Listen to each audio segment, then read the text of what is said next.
Picture a homeowner who came to a designer with a specific problem. $200,000 barndominium budget, 1,800 square feet, single story, mid-Texas site. Everything was on track until they got to the interior.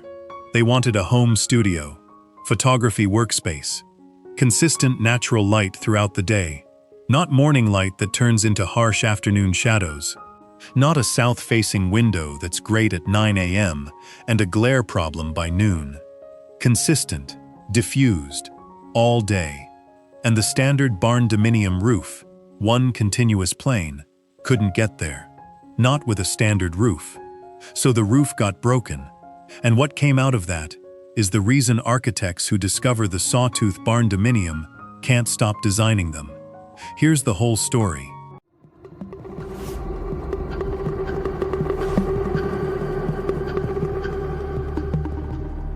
If you follow the intersection of architectural intelligence and alternative construction, subscribe to Barndominium Haven right now.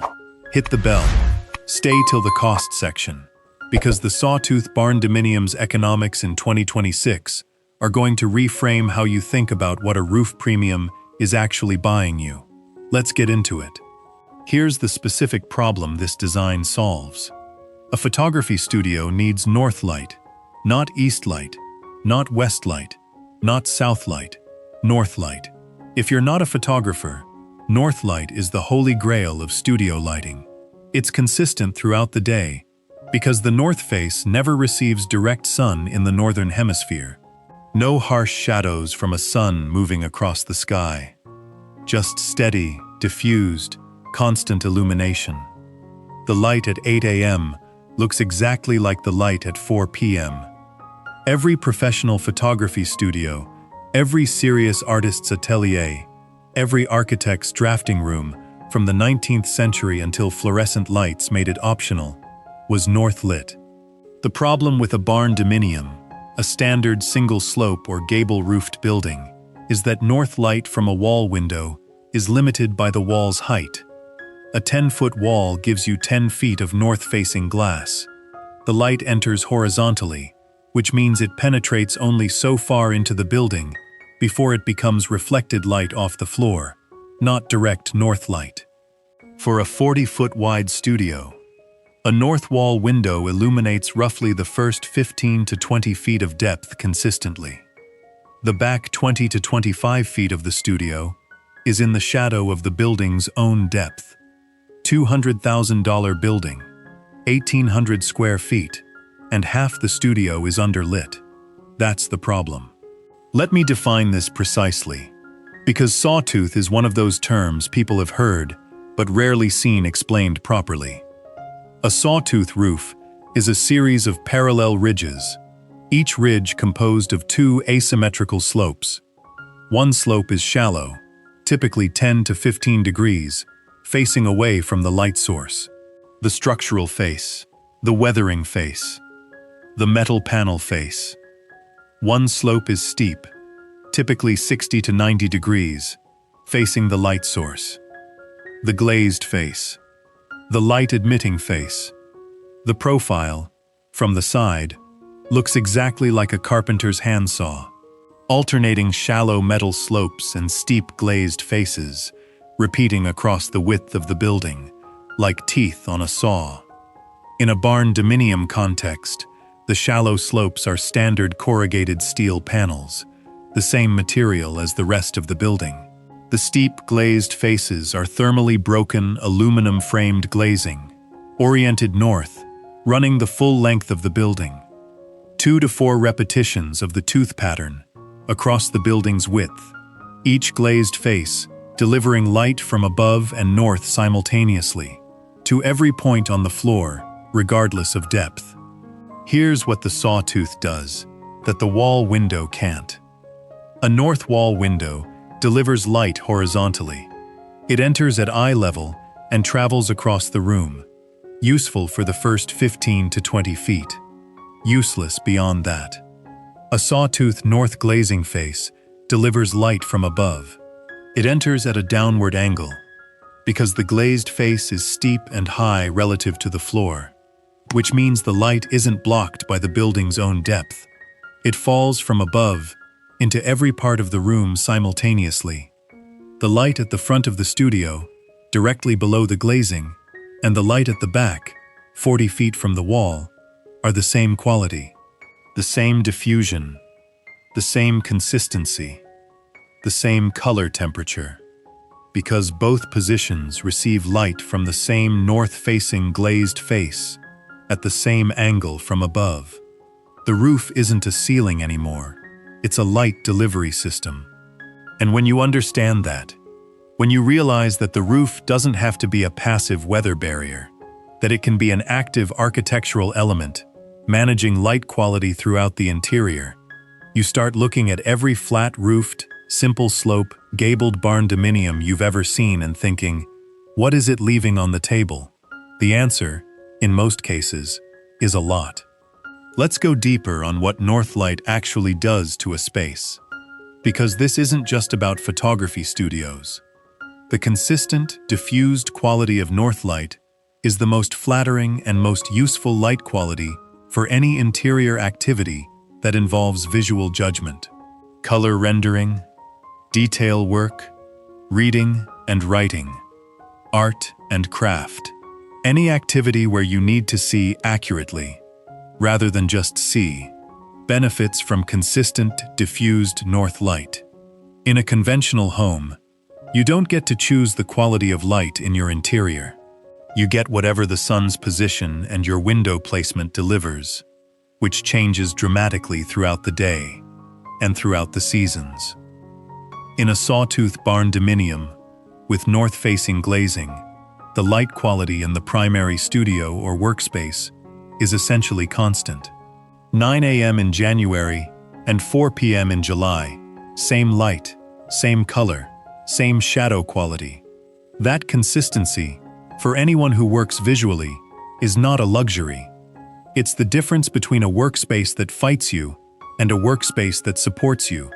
And the Sawtooth roof delivers it, not through expensive artificial lighting systems, not through smart glass that costs hundreds of dollars per square foot, but through geometry. The tooth angle, the glazing orientation, the repetition across the width. Physics doing what physics does when you arrange the surfaces to let it. My favorite feature, the underside of the Sawtooth. Here's what I mean. From inside the building, looking up at the ceiling of a Sawtooth Barndominium, you don't see a flat plane. You see a series of ascending ridges, each one higher than the last, with glazed faces between them, admitting light from above. The ceiling becomes a landscape, not a flat surface you stop looking at after the first day.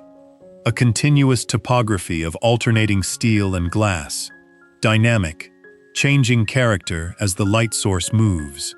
Morning, noon, afternoon. Even though the light quality at floor level stays consistent, the ceiling itself is always slightly different. The shadows inside the teeth shift throughout the day. The glazed faces brighten and soften as cloud cover changes. The ceiling is alive in a way that no flat ceiling at any price point achieves. It's the most architecturally interesting residential ceiling condition out there. And it's a direct consequence of the light strategy, not a separate design decision. You don't design the ceiling, you design the roof for light. And the ceiling is what that decision looks like from inside. The mistake. Wrong orientation. And in a Sawtooth Barndominium, wrong orientation isn't just a performance issue. It's a complete reversal of the entire design premise. The glazed faces of the Sawtooth must face north, not approximately north, not north-northeast, within 15 degrees of true north. Here's why this is more critical in a Sawtooth than in any other Barndominium configuration. A south-facing wall window on a conventional Barndominium gives you too much sun. You manage it. You add overhangs. You add blinds. It's annoying. It's not catastrophic. A south-facing Sawtooth glazed face, steep, running the full length of the building, positioned above the floor where it's hardest to shade. is not annoying. It's a greenhouse. Direct south sun, entering through steep glazing at high angles, with no horizontal overhang geometry to block it, creates solar gain that no HVAC system is sized to handle comfortably. The interior temperature on a clear summer afternoon becomes genuinely dangerous. The light quality becomes harsh, variable, and useless for any visual work. And you've built a premium building specifically designed to manage light quality that now has the worst light quality of any barndominium on the street. North-facing glazed faces, not a preference. The physics of the design. Verify your site's true north orientation before the kit is ordered, before the foundation is poured, before any other decision is made. Real numbers. Current 2026 national data. Mid to premium finish markets. Sawtooth Barndominium, 40 feet wide, 50 feet deep, 2,000 square feet. 3 sawtooth teeth across the 40-foot width. Each tooth cycle approximately 13 feet wide. North-facing glazed faces at 70-degree pitch. Shallow south-facing metal panel slopes at 12-degree pitch. Studio program at north end. Living program at south end. Steel kit. Base rectangular frame plus sawtooth roof structure. The sawtooth roof is where the significant cost premium lives. Each tooth requires its own ridge condition, its own valley condition, its own glazing frame, and the structural members supporting the tooth geometry are not standard kit parts. They're custom fabricated to the specific tooth dimensions. Base steel frame, $32,000 to $48,000. Sawtooth roof structure premium over standard gable or single slope, $26,000 to $42,000. This is the real cost addition. 3 sawtooth teeth across a 40-foot building, each requiring custom steel and custom glazing framing. Structural engineering, sawtooth specific, including valley drainage and tooth load analysis, $6,000 to $10,000.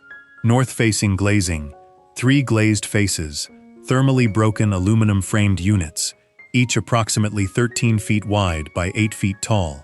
Total glazing area, approximately 312 square feet, $32,000 to $52,000. This is premium but non-negotiable. The glazing is the entire point of the design. Thermally broken frames, meaning frames with a thermal break between interior and exterior aluminum, are the only acceptable specification for north-facing vertical or near-vertical glazing in any climate with meaningful winter temperatures. Standard aluminum glazing will create condensation and thermal bridging at the frame that defeats the building's otherwise excellent thermal performance. Don't cheap out on the glazing specification. It's the roof's most critical element. Foundation, $16,000 to $24,000. Closed cell spray foam, walls and shallow roof slopes, $20,000 to $30,000. Plumbing, $11,000 to $17,000. Electrical, $9,500 to $15,000. HVAC, 2-zone, $8,000 to $13,000. Septic, $10,000 to $16,000. Well, $9,000 to $14,000. Interior finishes, $28,000 to $45,000. Valley drainage system, sawtooth roof valleys, $6,500 to $11,000. The valley drainage system is the maintenance critical element of the sawtooth. Contingency, 15%, $32,000 to $49,500. Total realistic build cost, $246,000 to $388,000, fully finished. National 2026 data, mid to premium market. That's roughly $123 to $195 per square foot. Solidly inside where finished barndominiums are landing nationally in 2026. Before you even add the sawtooth premium. The sawtooth premium over a standard barndominium of equivalent square footage, roughly $60,000 to $95,000, driven by the custom roof structure, the north glazing system, and the drainage engineering. What does that premium buy? Consistent north light throughout the entire floor area, regardless of depth. A ceiling condition that no flat or simple slope roof produces. A studio or workspace that performs at a professional level, without artificial lighting, for the life of the building. For a photographer, an artist, an architect, a woodworker, anyone whose livelihood or passion depends on light quality, that premium is not a luxury cost. It's a professional tool, built into the building. Get quotes from local steel kit suppliers before you commit. Sawtooth pricing varies more by region than standard rooflines do, because fewer fabricators build them regularly. Here's the honest assessment of the Sawtooth Barndominium. It solves a $200,000 problem that a conventional roof can't solve. And in solving it, it produces something most people don't expect the first time they see it. A building that has a genuine opinion about light. Most barndominiums are neutral about light. They let it in through windows where the windows happen to be. The Sawtooth Barndominium is not neutral about light. It has a strategy: north-facing glazed faces, delivering consistent, diffused, professional quality light to every point on the floor, throughout the day, throughout the year. And that strategy is built into the roof, the most permanent element of the building, so that it works automatically, passively, and permanently, without adjustments, without blinds, without artificial supplements, for the entire life of the building. That's what breaking the roof produces. Not a problem, an answer. Subscribe to Barndominium Haven. Tell me in the comments, what would you use a consistent north-lit space for? Studio? Office? Workshop? I want to know. And I'll see you in the next one.